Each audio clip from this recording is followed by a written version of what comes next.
Mais uma vez a gente está aqui ao vivo. Todo mês a gente tem um encontro, uma live, em que quem está aqui e vocês, a gente pode conversar. E hoje a gente vai falar sobre esse mês, Setembro Amarelo, que é um mês que a gente comemora, na verdade, a prevenção ao suicídio. A gente reflete sobre isso. E é um tema muito importante também para nós que somos espíritas. E hoje a gente vai falar um pouquinho disso. Para isso, a gente está aqui hoje com a Maíse Braga, que enfim, vocês devem conhecer, palestrante espírita, tá em um monte de programa da FEB TV também. Se você ainda não assistiu, assista. E para começar, eu queria que a gente refletisse um pouco, Maíse, que a vida, brincando com o nome do programa, a vida não é mole, mas não é para ser mole, certo? Ou é para ser? É para ser fácil ou é para ser difícil? A vida vai ser sempre aquilo que nós fizermos dela. Nossas escolhas fazem nossas vidas. E é fundamental que nós saibamos disso. São escolhas que vão sempre ter consequências para nós mesmos. E vai depender do nosso humor, vai depender da nossa capacidade de enxergar oportunidades onde, na verdade, as pessoas não enxergam nada.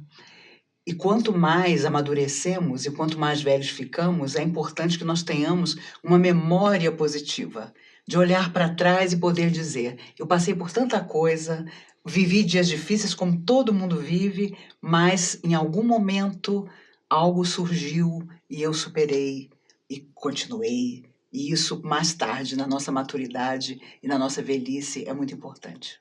E é aquela coisa, né, da gente olhar para trás, e mesmo que a gente tenha visto que tal coisa do que eu fiz foi errada, foi equivocada, mas eu aprendi com isso, né? Isso é importantíssimo. Às vezes nem a questão de nem se arrepender, porque sabe que aquilo foi necessário, né, para o nosso crescimento. Sim, arrependimentos sempre existirão, mas existe aquela certeza de que você se tornou também um pouco melhor porque você viveu aquilo. Sim, viveu os foi erros, necessário, né? As coisas que não deram certo, que na verdade as coisas que não dão certo nos ensinam muito mais do que as que dão. É verdade. Embora sejam difíceis de aceitar. Pois é, pessoal, o que vocês acham sobre isso? De fato, a vida não é mole. E se você tem alguma história para contar pra gente, ou uma pergunta para fazer pra Maíse, porque provavelmente eu não vou saber responder, Até parece.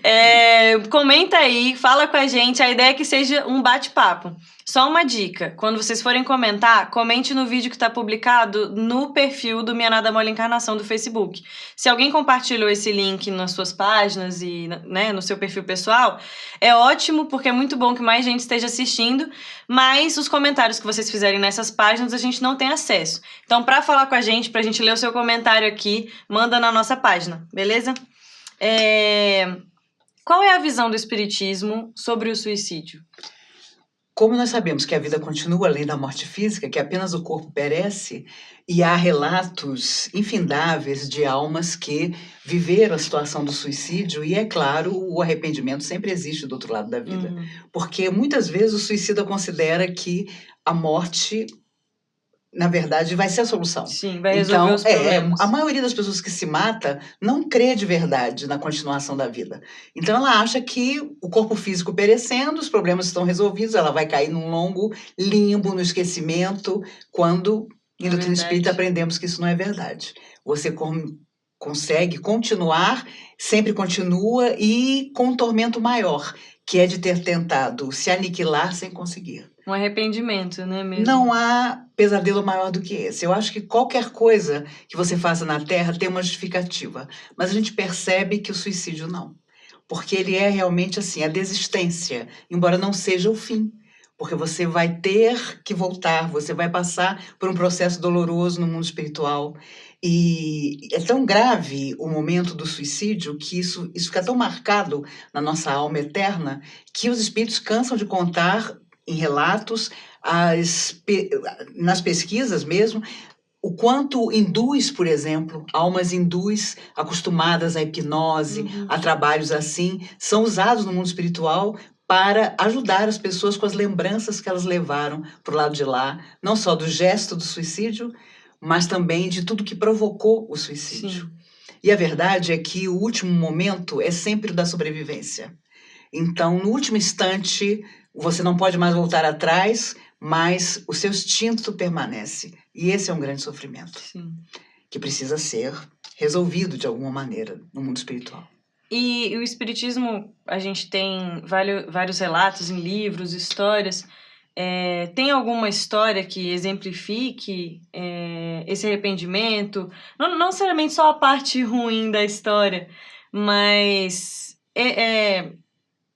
para as pessoas talvez entenderem, ilustrar um pouco como que seria, então, o desenlace de alguém que tirou a própria vida. Há um livro clássico psicografado em 1927, e só lançado em 1957, Memória Suicida, através da psicografia de Ivone Pereira. Sim. É o relato do escritor Camilo Castelo Branco, português, que, humilhado pela cegueira, deu um tiro no ouvido.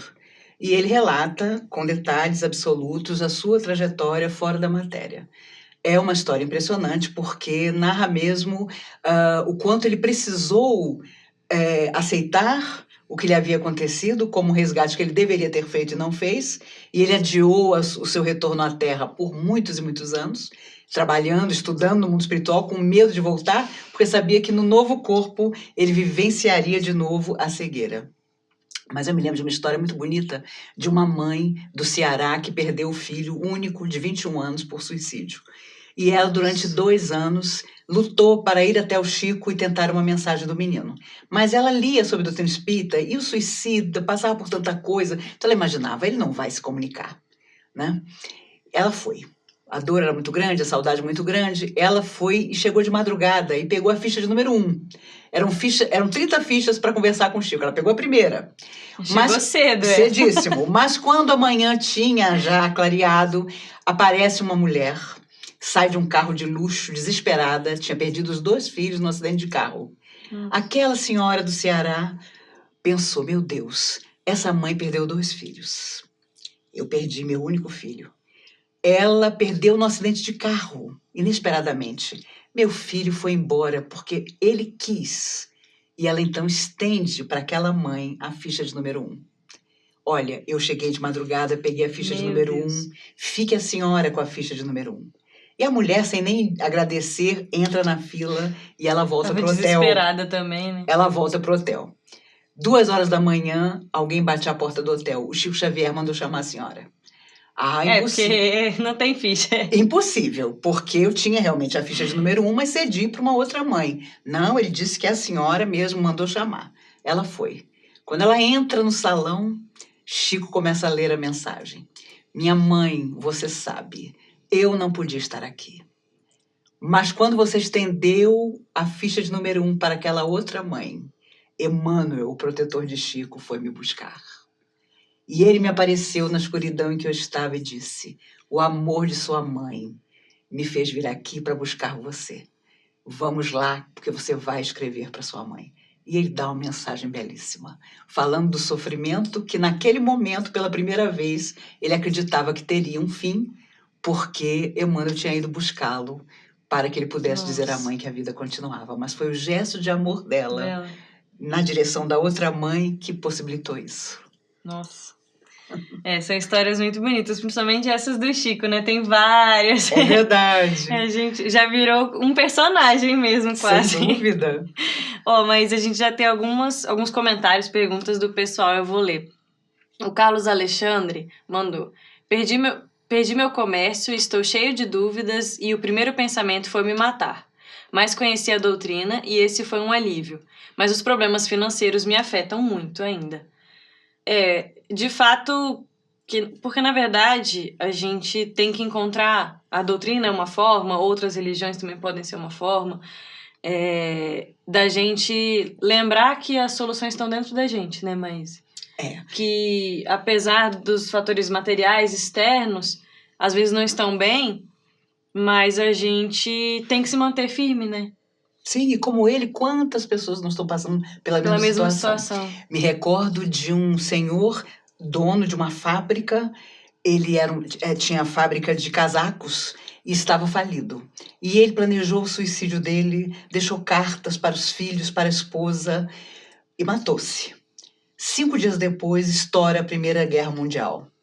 E o governo da Itália propõe à família dele que fabricasse todos os casacos de todos os soldados que iriam para o fronte, 5 dias depois do suicídio dele. E ele narra essa Jesus. história através de Chico Xavier. E ele sabe. E ele Depois ele fica sabendo. Ele fica sabendo. Nossa, imagina. Porque quando ele é recolhido no mundo espiritual, os espíritos dizem, se você tivesse esperado 5 dias... Então, não importa que pareça tudo nos avassalar. A nossa desistência não pode, não deve acontecer. E não Até soluciona. não soluciona nada, nos atormentaria muito mais, lançaríamos pessoas queridas em situação dolorosa, Sim. porque há uma coisa também grave que acontece para a família do suicida. E é impressionante o relato, e as pessoas se lembram um pouco disso. A pessoa não tem nem a tranquilidade de sofrer pelo suicida. Sim. Porque há tanto preconceito que quando você diz que seu familiar se matou, as pessoas logo ironizam, se afastam, ou né? se afastam, sabe? Então o outro, aquele que sofreu a perda, tem uma coisa terrível. Não tem nem direito ao luto, Não tem direito, né? ao próprio luto, sabe? Porque as pessoas, não, mas fulano se matou, tá vendo? Nunca teve estrutura para passar pelas dificuldades. Isso é um mal maior. E a pessoa, naturalmente, do outro lado da vida, ao se conscientizar, sofre muito. Então, não importa o que nos aconteça, sempre haverá uma saída. Sempre haverá uma solução, mesmo que nós tenhamos que nos desestruturar, que vivenciar outras situações dolorosas, que mudar um pouco até a nossa perspectiva de vida por um período que seja. Mas a desistência da vida de nada adiantará. E uma coisa que pelo menos me fortalece muito quando eu passo por alguma situação difícil, é entender que as dificuldades vão me tornar melhor, né? Que na verdade são degraus, que é para eu enxergar o mundo de outro jeito, é para eu fazer mudanças em mim, que aquilo provoca uma transformação. E isso é bom, na verdade. E eu acho também que você buscar ajuda é muito importante. Sim, sabe? verdade. Você falar da sua dificuldade a quem te ama é muito importante. Colocar a perspectiva da realidade mesmo, né? Desabafar e até mesmo procurar ajuda profissional, se for o caso. Mas de preferência. Porque durante muitos anos você acreditou que tomar passe resolvia, sabe? Ajuda. Ajuda sempre. Energia boa ajuda sempre. Mas existem depressões, existem situações que acalentamos até de vidas passadas, que de repente assomam na nossa alma e que precisam sim do terapeuta amigo, não é? Às vezes, depressão é também uma questão orgânica. Sim. E a pessoa parte para o psiquiatra por um período que seja. Às vezes a medicação é necessária. O próprio Dr. Bezerra de Menezes diz isso, não é? Que há determinados medicamentos que vieram do mundo espiritual para a Terra. Sim. O problema é que o homem sempre abusa deles. Ele se acostuma a ter um remédio para acordar, outro para dormir, outro para ficar alegre. E não é assim. Mas mesmo a medicação, por algum período, às vezes é interessante para que nós saiamos daquela situação e possamos, por nós mesmos, nos fortalecer. Muito bom. Pessoal, mais comentários. Vamos lá. A Maíra Centelhas mandou: como explicar para uma pessoa que não é espírita sobre o mal que o suicídio causa? Eu acho que a gente tem que ter muito cuidado, Maíra, para a gente não acabar trazendo informações que para a gente já são muito claras e comuns, mas para outra pessoa pode acabar assustando, né? Às vezes detalhes sobre o que uma pessoa que se mata pode passar, isso pode ser muito doloroso ou assustador, né? Mas existe também, em todas as religiões, o suicídio é um fracasso, não é? E acho que se a pessoa não tiver religião nenhuma, que você possa falar a ela das coisas boas que ela ainda vai viver e que ela vai perder se ela desistir, não é? Procurar ter os olhos de ver, os ouvidos de ouvir. A coisa que mais escutei de familiares de suicidas foi sempre, mas eu nunca imaginei que eles estivessem passando por isso. Eu nunca pude entender que ele estava vivendo uma situação tão dolorosa. Mas aí a gente pergunta, será que você não teve o olhar, o interesse de perguntar, tá tudo bem com você? De verdade, Exatamente, se importar de verdade. Porque o querer deve ser uma mola propulsora da nossa vida. Querer ajudar, querer enxergar o outro, empatizar com ele, para que ele saiba que tem em nós, não um familiar simplesmente, mas um amigo, alguém que realmente se importa e que pode pelo menos ouvi-lo. Não é? Se importar, né? Porque às vezes são questões que a gente fala, mas isso não é nada, tem gente que tá pior do que você. É. E na verdade você não está valorizando o que a pessoa tá sentindo, né? Que pra ela é um grande problema. Você tocou num ponto, que é exatamente isso. O Chico contava uma história de uma senhora que tinha ido ao centro espírita para se orientar, desesperada, porque ela tinha perdido um anel de diamantes que ela tinha. E ela chegou no centro, sentou na frente do orientador, começou a reclamar que tinha perdido o anel, onde é que o anel estava, que ela queria saber, que ela queria o anel de volta. De repente, quando ela parou por um instante nas queixas dela, ela reparou que o orientador que a recebia não tinha os 2 braços. O Chico gostava de contar essa história para nos dizer que, sem dúvida, nós adoramos imaginar que o nosso problema é o máximo. É algo atormentador, que ninguém passou. Mas nós temos que nos colocar na posição de quem... Meu Deus, eu estou passando por essa dificuldade, é porque essa dificuldade surgiu na hora em que eu posso solucioná-la. Tem isso, né? Aquele ditado, o frio vem conforme é o cobertor. E, ao mesmo tempo, respeitar o outro que, aparentemente, está sofrendo por uma bobagem. Para ele é importante. Para nós que já superamos aquilo, vira uma bobagem. E ter essa confiança mesmo. Outro dia eu estava conversando com o pessoal e a gente estava falando, né, sobre isso. Porque se aparece uma dificuldade na nossa vida ou algo que a gente tem que superar de alguma forma, é porque Deus confia que a gente vai resolver. E a gente estava até brincando, não é qualquer pessoa que confia, Deus confia que você vai resolver aquilo. Então, assim, você está praticamente garantido, é só você se esforçar e realmente acreditar, porque se você fazendo, as coisas vão acontecer. E eu acho que a gente tem muito essa urgência de que as coisas aconteçam para amanhã, né? A gente não suporta uma dificuldade que a gente sabe que vai durar por mais tempo, ou que a gente não tá vendo uma solução. É muito difícil você estar dentro de uma situação e você olhar para frente e falar, não tem solução. Ainda, né? Porque ela vai aparecer. E é com o seu trabalho e com o esforço das pessoas que te ajudam que essa situação que vai resolver. Mas eu achei legal esse dia que a gente chegou nessa conclusão, assim. O problema se tá acontecendo alguma coisa é porque você dá conta. E Deus que colocou ele lá, ele que disse você vai dar conta. Se Deus olhar pra você agora e falar que o seu problema, aquilo que você tá encarando agora, se ele virar pra você e falar, você dá conta, tem como desconfiar disso? Não tem. Sem falar que a maioria dos problemas ou nós mesmos criamos... Sim. Ou nós pedimos. Antes de vir à Terra, eu acredito demais nisso, determinadas coisas mais difíceis, com certeza, nós mesmos quisemos nos colocar à prova, não é? André Luiz, através do Chico Xavier, dizia, depois de um problema solucionado, aguarde outros. Ele não dizia, nenhum espírito amigo, todos já foram homens, amaram, erraram, não é? Já estiveram na Terra como um dia vão estar novamente. Eles não nos iludem. Sim. Mas eu percebo, por exemplo, que hoje o jovem tem uma enorme dificuldade de aceitar o que não dá certo. Aceitar frustrações. Né? E a vida também é o que não dá certo, não é? A vida também é o sonho que não se realiza, porque tudo isso nos amadurece para coisas outras que virão. Então, eu tava vendo um vídeo. Sim. Desculpa te interromper. Imagine. Que lembrei agora. Tava vendo um vídeo de um ator, gente, se vocês lembrarem, é um ator famoso, é porque eu não decoro, um americano. E ele falando que ele era antes dele ser ator, ele era jogador de futebol americano, eu acho. E que ele uma vez foi para uma cidade X, ele era menino ainda, escalado para um grande time, e era aquilo que ia mudar a vida dele. E aí, chegando lá, ele é descartado do time, e ele fica desesperado porque ele acredita que aquela era a chance da vida dele. Só que depois disso, outras coisas aconteceram e ele acabou seguindo outra profissão e tal. E, enfim, tá felicíssimo hoje também. E aí, o vídeo, justamente ele falando, ele agradecendo pelo sonho que não se realizou. Agradecendo por aquilo que ele achava que era a chance da vida dele, mas não deu certo. Porque as coisas que vieram depois foram ainda melhores. Exatamente. Então, às vezes, a gente tá na frente de uma frustração e a gente acha que o mundo acabou, mas, na verdade, é aquele não que eu até brinco, que o nosso mentor espiritual tá...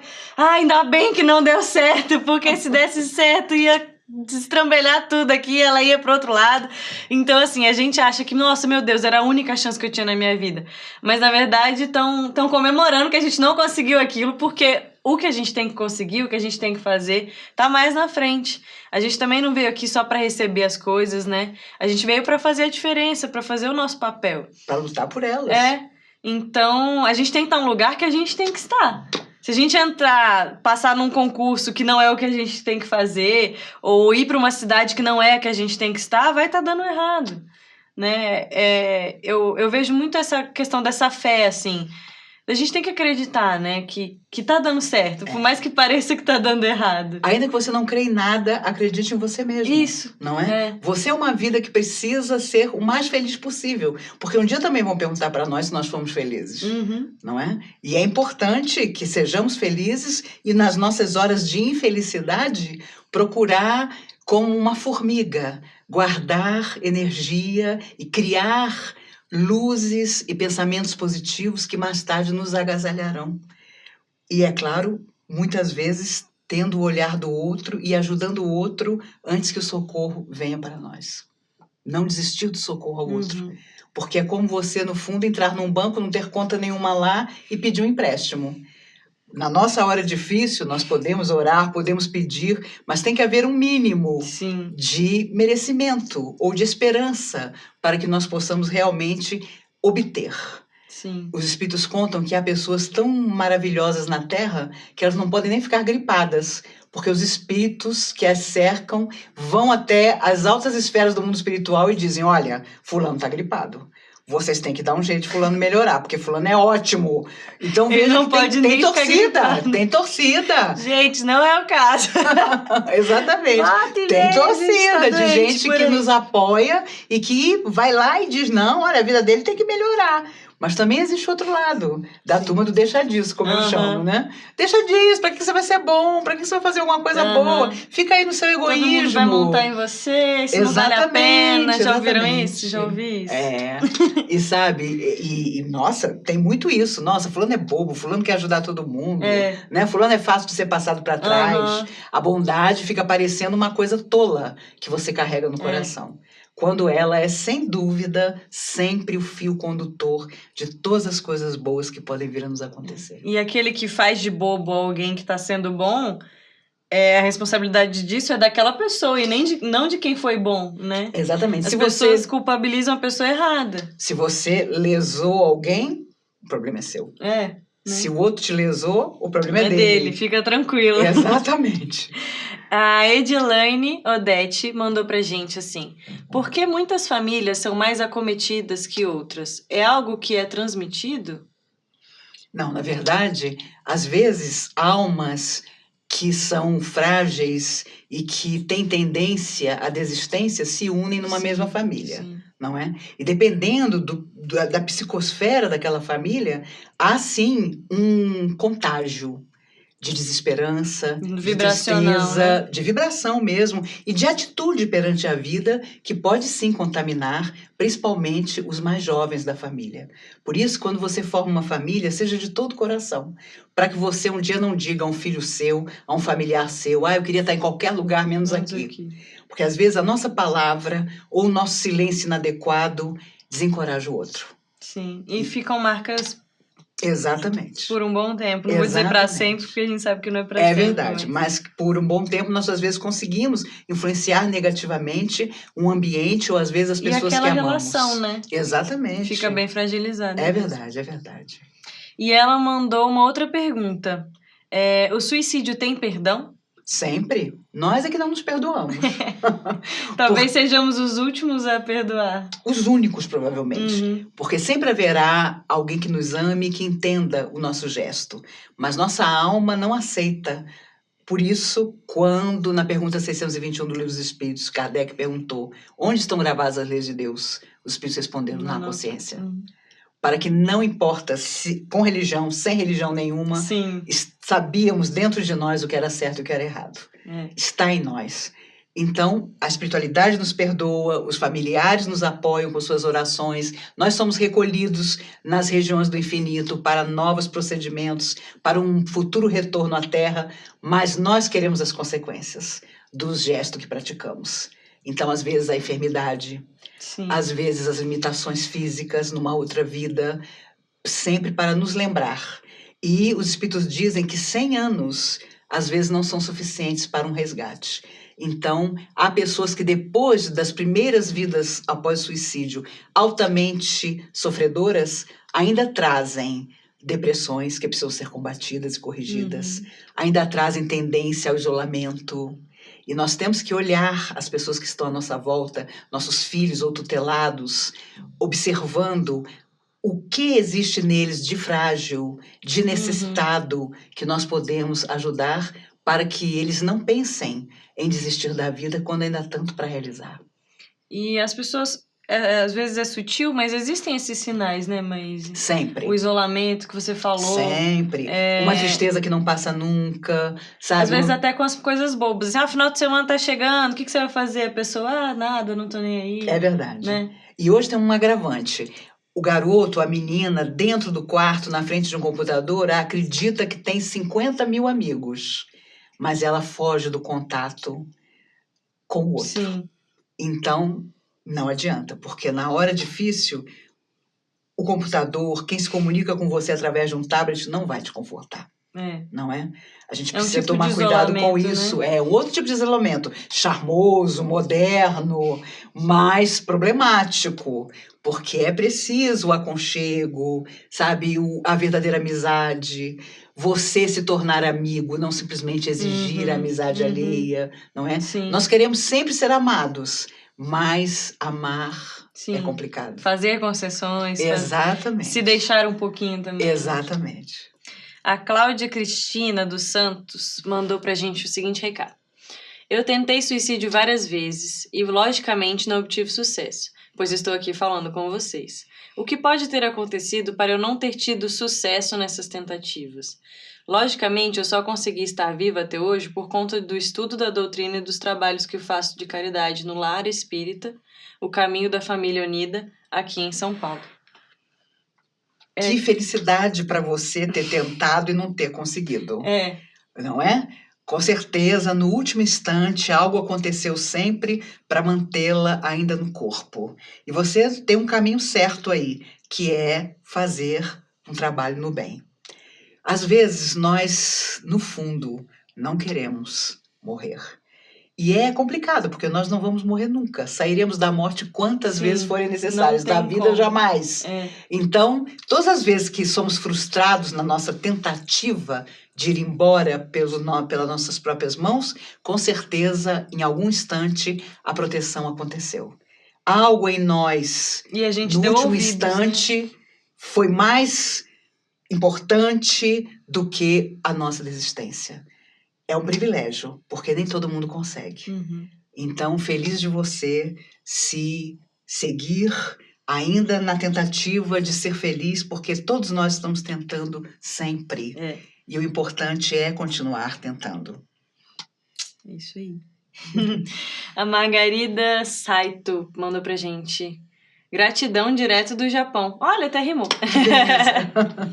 Legal, Margarida, muito bom a gente ter aí as pessoas assistindo a gente do mundo inteiro, mas olha a gente tá embaixo. chique.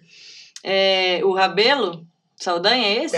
As duas são muito boas, sou fã, abraço da Califórnia. Olha, gente, estamos internacionais, vocês são lindos. A Marli Toledo mandou. A minha mãe tem 84 anos e é lúcida, porém toma muitos medicamentos para a síndrome do pânico. E ultimamente ela diz que tem vontade de morrer e pensa até no suicídio. O que faço? Converse muito com ela e busque toda a ajuda possível, porque é muito comum que, na idade da sua mãe, a pessoa realmente olhe para trás e pense em suicídio. A síndrome do pânico provoca isso também. Sim. É um sintoma. Então, por quê? Já são 84 anos, ainda há para viver, mas a maioria da tarefa está cumprida. Então, é a hora de simplesmente aproveitar. Abrace muito, beije muito, faça muitas coisas boas ao lado dela, fale a ela da importância que ela tem na sua vida e na vida de tantas pessoas. E com certeza, imagine, se ela viver mais de 16 anos, ela vai chegar aos 100. Mais 16 anos é um relâmpago na eternidade. Passa depressa demais. Então, ela não precisa antecipar aquilo que, em alguns anos, virá para ela, que é o retorno à verdadeira vida. E tem essa questão da utilidade, né, mães? Eu vejo verdade. isso, sim, tanto nas pessoas com mais idade, quanto nos mais jovens também. Que tem essa ânsia de se sentir útil, ou depois de um tempo, se sentindo útil, já não se sentem mais, e por conta disso não valorizam a sua própria existência, né? No sentido de, pra que eu tô aqui? Eu não sou ninguém, eu não tenho nada, eu não ajudo ninguém, eu não faço nada por ninguém. É verdade. Por isso, o respeito às pessoas mais velhas e até estar com as pessoas de onde nós viemos é obrigatório. Porque nós temos que nos lembrar também que foi daquelas pessoas que nós renascemos, o quanto de respeito nós devemos ter a elas, de admiração pelas lutas que viveram. Imagine uma pessoa de 84 anos vivendo nos dias de hoje. Ela veio de uma época completamente diversa, diferente. um mundo absolutamente diferente, Verdade. onde inclusive havia valores e respeito a valores que hoje parecem difusos. Então não é fácil envelhecer nos dias de hoje, estar idoso, porque o mundo de tal maneira se aperfeiçoou em determinados aspectos, mas retrocedeu em outros. Então é complicado para a pessoa. De repente, sonhos não se realizaram, a humanidade não ficou muito melhor como ela imaginava. Se não arrepende é? de alguma coisa. Exatamente, o arrependimento natural sempre virá.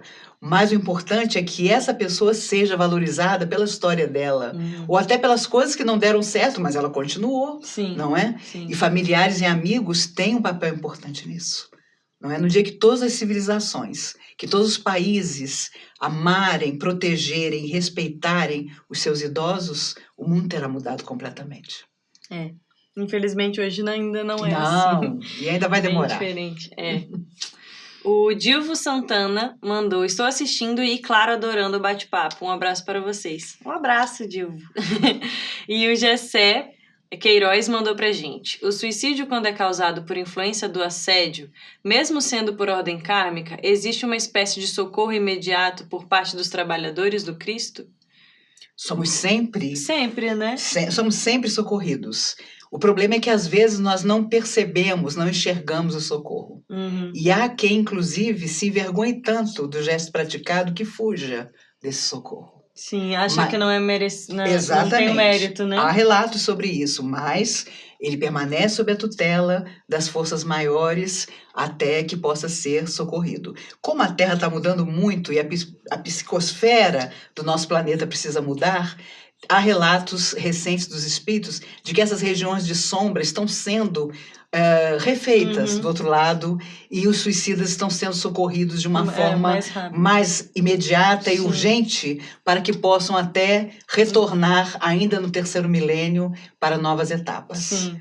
É uma pergunta que não apareceu aqui, mas acho que foi feita em uma outra oportunidade.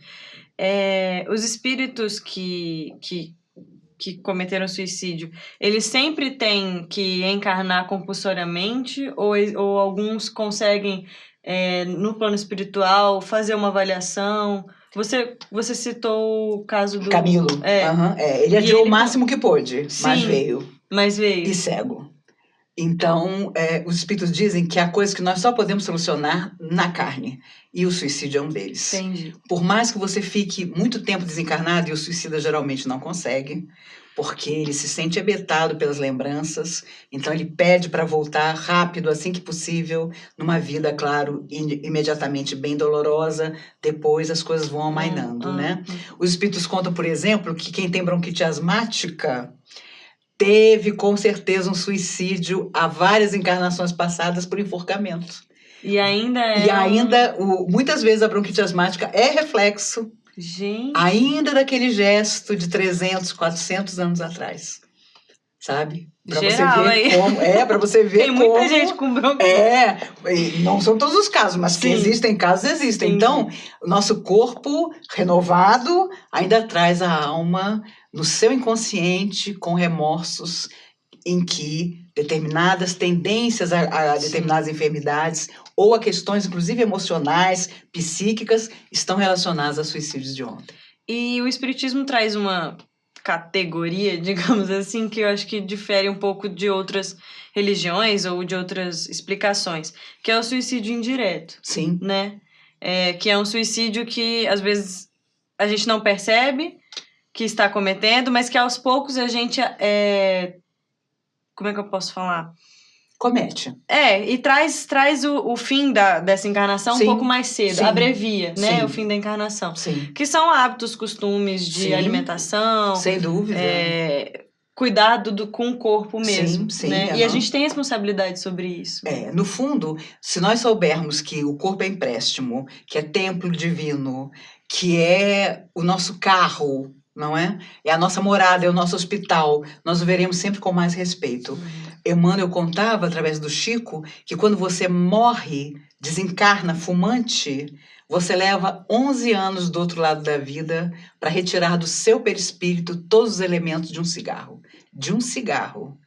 Não estou falando de drogas, né? Mas de simples cigarro.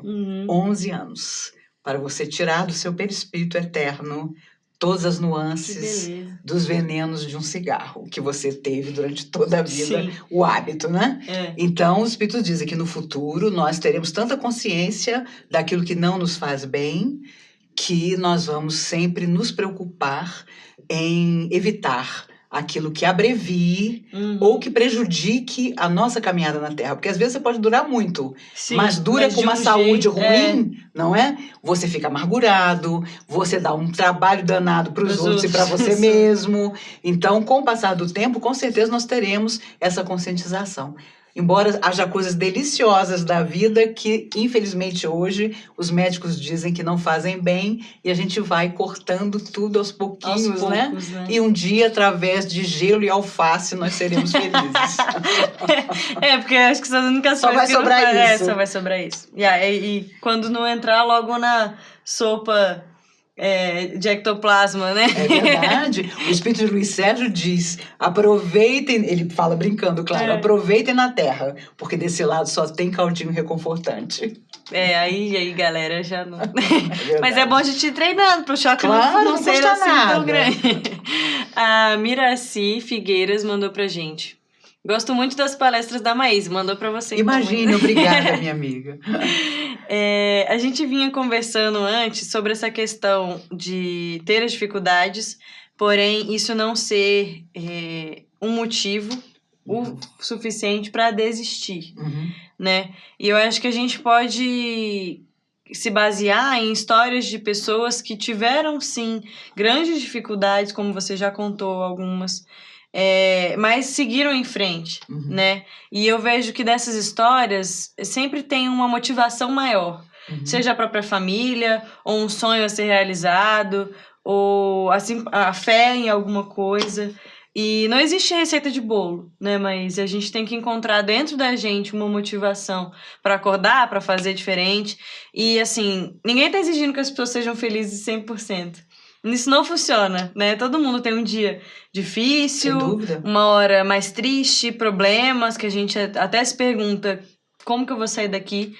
Mas ainda assim, nessas horas, a gente tem que criar dentro da gente uma força, né? Maior. Sempre. E essa força que nos alimenta é a mesma que nós tivemos para programar voltar mais uma vez, a dos nossos protetores espirituais, anjos da guarda, não importa o nome que nós demos a eles, e que secretamente, em sussurros, durante as nossas horas de sono, nos buscam para nos incentivar. Quantas vezes a gente foi dormir com um problema e acordou ainda com o problema, mas com uma vaga esperança de que aquilo vai se solucionar.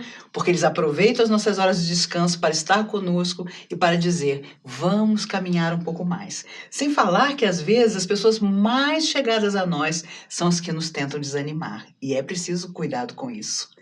Se observarmos, muitas vezes, todo dia, alguém nos convida à desistência. Nos cabe sempre não desistir.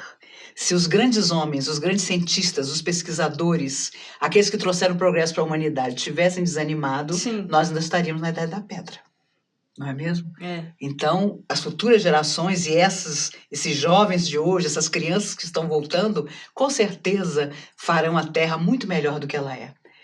Observando, inclusive, o quanto as coisas não deram certo toda vez que o homem tentou fugir dele mesmo, fugir da sua responsabilidade de amar, de acreditar, de não desistir, enfim. A gente precisa, né, dessas pessoas que talvez estejam pensando em em desistir, a gente precisa de vocês. O mundo precisa deles, né? É verdade.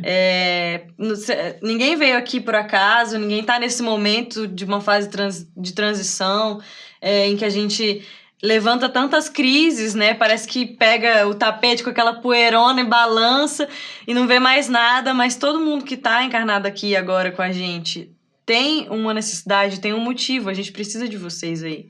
Então, desistir vai ser não só penoso para si, mas também pra gente que vai perder uma pecinha desse quebra-cabeça, né? Que vai ajudar a crescer, a gente evoluir, a gente precisa, né? E sem falar que ninguém nasce para a desistência, para o fracasso. Se ele acontece é porque nós não tentamos outros caminhos. Sim. Então, se nós estamos vivendo uma situação difícil, vamos pedir ajuda, sem nenhum pejo, sem nenhuma vergonha. Pede ajuda, gente. Pedir ajuda é importante demais. Para os encarnados, para os desencarnados, para o médico, para o porque há quem diga, não, estou sempre bem, isso nunca me abala, nada me faz arrefecer. Não, vamos imaginar que sim, preciso que você me ouça agora, preciso dar um tempo, preciso encontrar uma saída que não seja essa que eu estou tentando.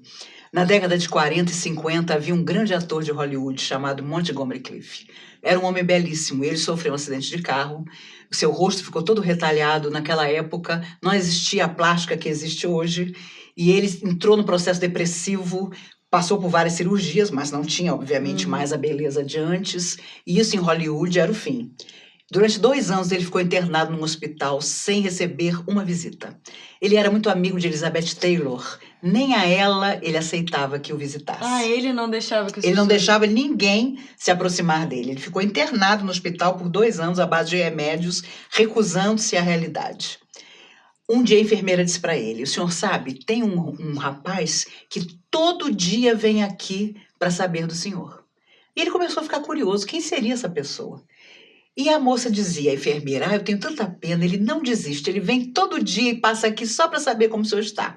Um dia ele não resistiu, deixa entrar o tal rapaz. E entra o rapaz.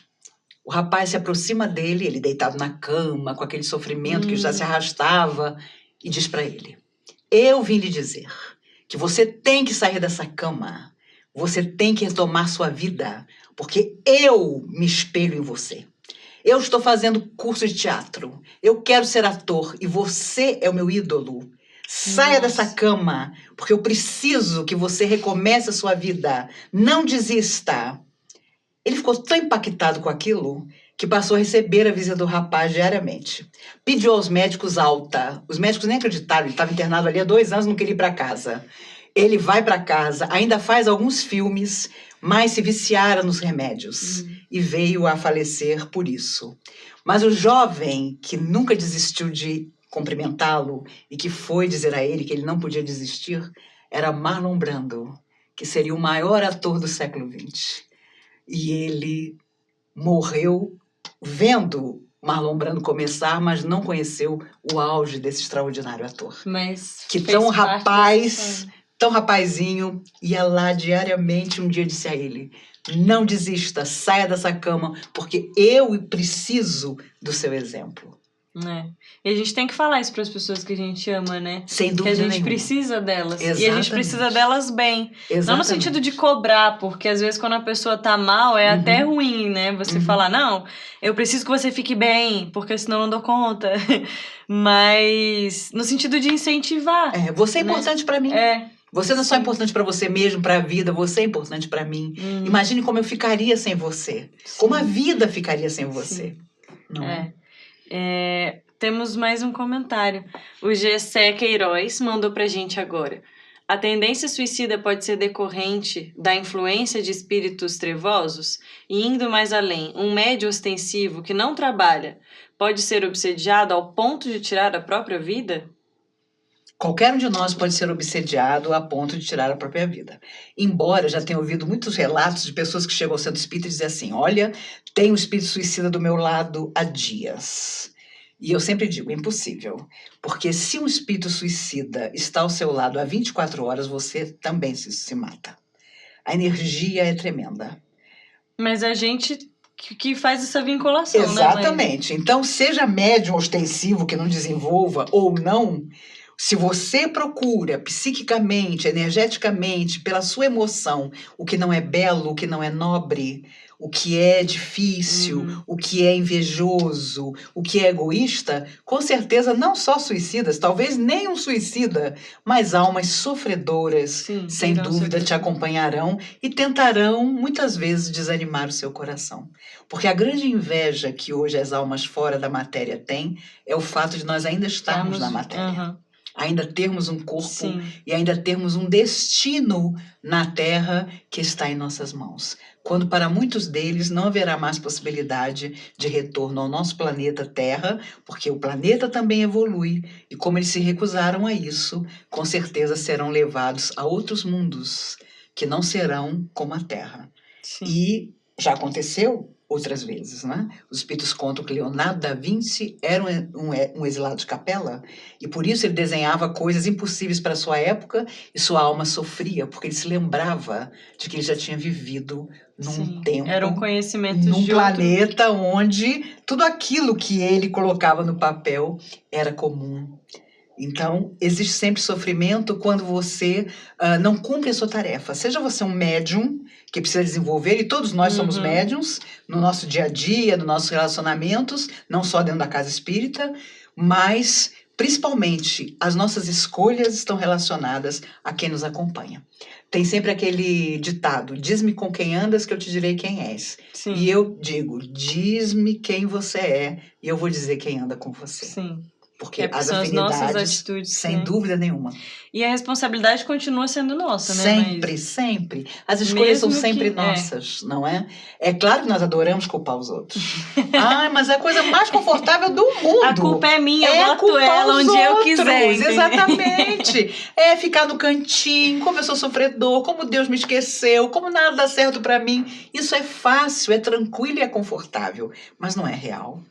Então precisamos ter muito cuidado e sair dessa carapaça e dizer: não, eu posso, porque eu confio em mim mesmo, confio nas forças do bem, não importa o nome que elas tenham, Sim. e eu vou superar essa dificuldade. Num evangelho, uma vez do canto, a gente tava, não lembro mais o tema, mas a gente tava comentando sobre isso, e eu falei assim, se eu não, às vezes quando eu não acredito em mim, que eu vou dar conta, eu acredito na centelha divina. Se eu não dou conta, mas tem algo em mim que dá, então confia nessa sua partezinha e vai embora, porque às vezes a gente acha realmente que a gente não dá conta, mas depois que a gente faz, a gente fala, nossa, era só isso. O mais difícil é encarar as nossas necessidades, as nossas pequenas situações que precisamos transformar. O Chico costumava dizer que às vezes nada dava certo, mas no dia seguinte, de manhã cedinho, ele sentava na beirada da cama e dizia: Senhor, aqui estou eu mais uma vez. E é assim que a gente deve pensar todo dia. A gente falou bastante sobre procurar ajuda médica, profissional, que claramente é necessária em muitos casos. E tem que avaliar realmente se isso não vai te ajudar, se você está passando por alguma dificuldade. Não descarte essa possibilidade, né? Mas o movimento e o centro espírita também tem um papel importante, principalmente no acolhimento dessas pessoas, né? É verdade. Que se sentem tristes, que se sentem isoladas. Uhum. Eu vejo que os movimentos de juventude, religiosos no geral, têm um poder muito grande de agregar o jovem, né? E de mostrar para ele que ele tem um grupo, que ele tem um lugar, que a fé dele faz sentido. Queria te perguntar, como você acha que a gente pode ajudar ainda mais essas pessoas? Qual é o comportamento que a gente deve ter? Ou até com as famílias que passaram por uma situação de perder alguém e que estão procurando informação, ajuda, auxílio. Um suicídio na família adoece a todos. Porque é óbvio que a pessoa sempre se pergunta como é que estava desse jeito e eu não percebi. Uhum. Por que ele não me pediu ajuda? A culpa, né? Principalmente de pai, de mãe, né? Como é que eu não enxerguei? Como é que ele não falava nada? E há duas coisas preocupantes. De tempos para cá, as pessoas fogem da vida sem deixar uma explicação. Um bilhete, nada. E a outra coisa, quando Eu tenho ouvido muito relatos assim. Nossa, fulano era maravilhoso. Fulano escutava o problema de todo mundo. Fulano era procurado por todo mundo que tinha problema. Você aparecia com problema, fulano lá estava para ouvir o seu problema. Mas essas pessoas também se matam. Então é preciso muito cuidado, porque nós temos que ter uma renovação psíquica muito cuidadosa, que qualquer casa religiosa pode e deve proporcionar. Entretanto, a fé só não basta. É preciso uma modificação interior. É preciso, sim, muitas vezes, a ajuda de um terapeuta, de que a família faça terapia junta, porque às vezes o problema não é só da pessoa, não é? As pessoas dizem, ah, não, fulano sempre pareceu que ia acabar se matando. Isso não é verdade. Há muita gente que não demonstra nada, que não dá nenhum sinal. E, no entanto, acaba cometendo o gesto. Então, é preciso ficar de olho. A cada 40 segundos no mundo, alguém tira a própria vida. E é preciso que a sociedade discuta mais sobre isso. Sim. Porque há uma grande hipocrisia. Esse assunto não se fala, imagine, ninguém deve pensar nisso, isso é pecado, mas existe cada vez mais. Então, o que não se discute, não se soluciona. Todas as religiões, todas as entidades deveriam, sabe, as famílias, discutir sobre isso. Por que desistir? Não é? O que se propõe com a desistência? É triste demais não seguir em frente. Não importa quais sejam as circunstâncias, vamos tentar um pouco mais, dar um passo à frente, não é? Thomas Edison, com aquela lâmpada que nunca se acendia no meio da mesa, e numa madrugada ele exausto, o seu melhor amigo diz, desista agora, porque eu já tenho aqui num livro anotado as 700 experiências que você fez que não deram certo. Ora, era o melhor amigo. Mas Edson, naquela última esperança, diz a ele, agora é que eu não vou desistir. Porque você já tem aí as 700 coisas que eu fiz e que não deram certo. E 2 noites depois, a lâmpada se acendeu pela primeira vez e mudou a face do mundo. Se ele tivesse desistido, ah, não, outro faria. Talvez não. Não, e talvez tivesse que repetir os 700 erros de novo para chegar na mesma conclusão que Mas ele. naquele momento ele disse é o melhor amigo. E às vezes é o nosso melhor amigo que nos desanima. Nos pede para não desistir. É? Que ele não desistiria. Então é fundamental que a sociedade discuta isso. Por que tanta gente está desistindo? Será que nós tornamos o mundo tão horrível, tão desagradável? O que eu posso fazer, Exatamente. Né? Se eu não me sinto assim, se eu não convivo com ninguém assim, eu tenho uma responsabilidade com a sociedade, com este mundo que está fazendo tantas pessoas desistirem. Vamos falar de esperança. Sim. Vamos dizer a boa palavra. Vamos dar um sorriso. Vamos esquecer uma ofensa. Vamos desculpar de verdade, né? Sim. Porque desculpar de verdade é complicado, né? Eu conheço gente que diz, olha, ela vai fulano. Há 20 anos atrás ele fez isso, mas eu desculpei completamente. Ah, mas essa pessoa é ótima. Quando você não esquece de verdade, você nunca desculpou. Então, também precisamos nos desculpar. Há complexos que trazemos que precisam ser superados. Há culpas que nós carregamos e que nos avassalam, que precisam ser solucionadas. Se nós tivermos vigilância e equilíbrio com nós mesmos, a vida em torno vai nos responder positivamente. E nós vamos poder influenciar não só a nossa própria vida para melhor, mas a vida em torno de nós também. Pois é, pessoal. Nosso bate-papo já tá acabando, mas... Imagine. Já passou 1 hora, a gente sempre brinca, mas é verdade, passa muito rápido. Estamos vivenciando esse Setembro Amarelo, com muitos debates, muitas reflexões. A FEB, a Federação Espírita Brasileira, está com uma campanha permanente que tem o slogan Eu Tenho Fé na Vida e que traz pra gente esse debate de realmente ter fé na gente, na nossa vida. Independente da nossa religiosidade, a gente acreditar que vale a pena. Lembrando que existe um trabalho muito interessante, que é o trabalho do CVV, que se você precisa dividir com alguém o que você está sentindo, às vezes as pessoas que estão ao seu redor não vão te ouvir, não querem te ouvir, você já tentou, você não tem essa intimidade, não quer dividir com eles, ligue no 141, alguém muito capacitado e com muito carinho vai te atender, vai te escutar. Não guarde isso só para você, divida, conversa, desabafe. Maíse, quer dar algum último recado pro pessoal? Se despedir? Eu me despeço muito feliz por mais uma vez ter a oportunidade de falar sobre um tema que me é muito caro, que é a questão do suicídio. É importante demais que nós discutamos sempre isso, principalmente entre os mais jovens, para que a esperança não morra nunca. E principalmente também para ter aqueles olhos de enxergar. Hoje, nas escolas particulares e públicas do Brasil e do mundo, adolescentes de 11, 14, 15 anos se automutilam. E isso é grave, porque não é matar-se, mas é morrer aos poucos. Então, é uma sociedade com problemas, é uma sociedade enferma que nós podemos ajudar a melhorar.